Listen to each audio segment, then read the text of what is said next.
Do you have neck pain? Do you also have weak shoulders?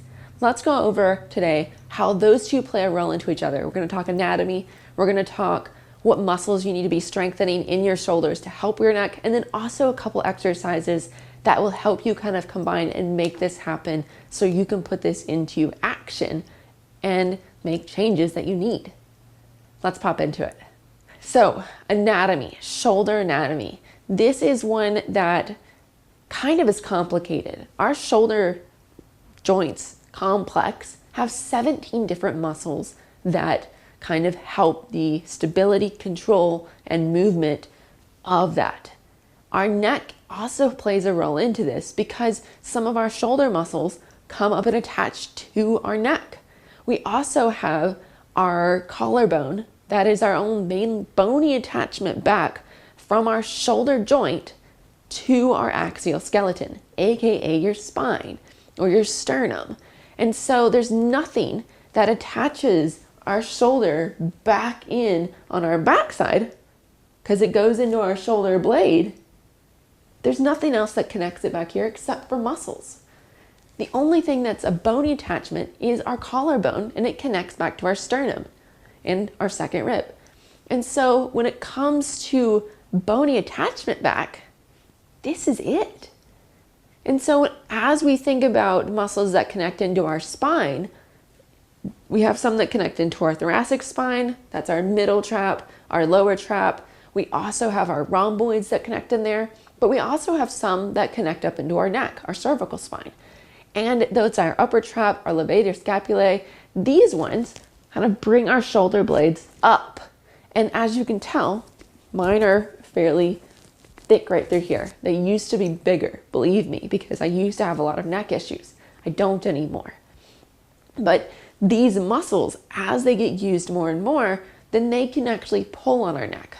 Well, we need them to pull from somewhere. We need our shoulder to have stability in it, but we want to pull mainly from our thoracic spine because our thoracic spine is much more stable as a whole.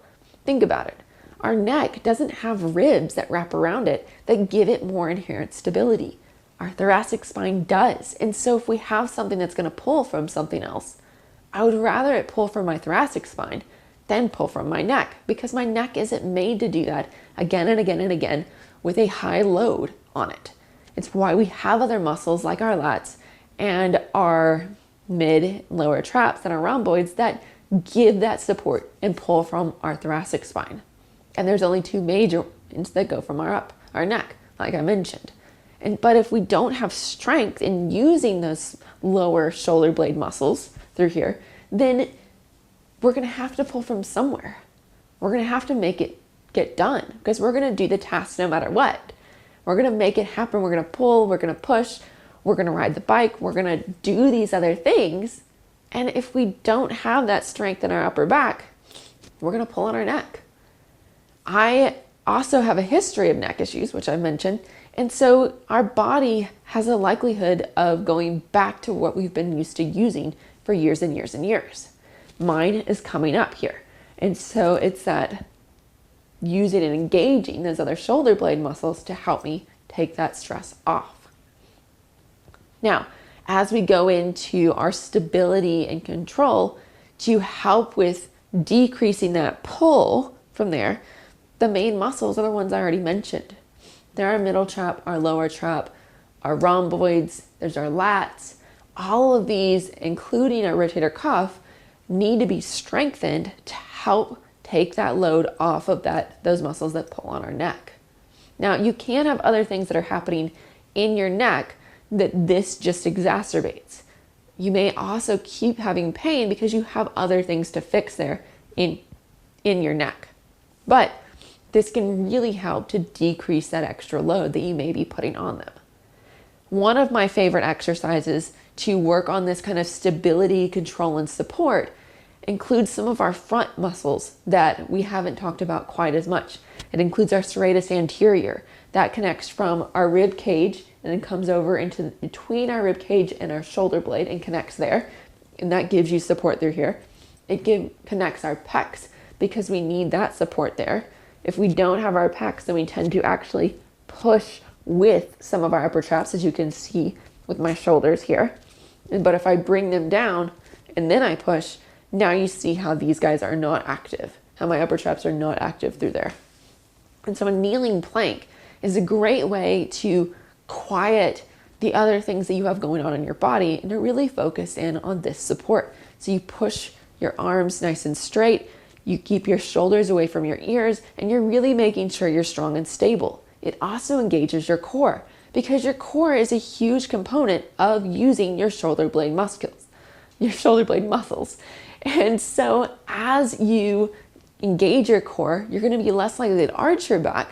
And if you arch your back, then you're going to be less likely to use actually your shoulder blade muscles there, because arching your back does a little bit of that same thing. But if we stay nice and strong through our core, straight through our back, then now you can bring your shoulder blades down and back and you can feel that engagement. Just try it now as you're sitting. Arch your back and try to engage those shoulder blade muscles. Be nice and strong and straight, and now engage them, and be slumped forward and engage them. The two extremes are harder for you to engage your shoulder blade muscles, but whenever you're straight, that's whenever you can engage them a whole lot easier. Same thing when you're in that kneeling plank, you want to be nice and straight. The second exercise is a pulling exercise, because to get these muscles working, our shoulder blade muscles working, we need to do some pulling. The reverse fly is a great exercise for this. You can do it with the back of your hand working and pulling, or you can do it with leading with the thumb. That engages a little bit more of your rotator cuff, or a little bit more of your external rotators of your rotator cuff working. And so doing this reverse fly, you can either do it in a bent over position, you can do it on your hands and knees where you're focused on that stability from your other arm, or as I said, in your bent over position, you're working on more of a core stability because you don't have that other hand on the ground. I hope this was helpful. If you were looking for a program, if you're a mountain biker and you're a woman and you're looking for a program to follow, check out the Ride Life team. It's in the link in the description below.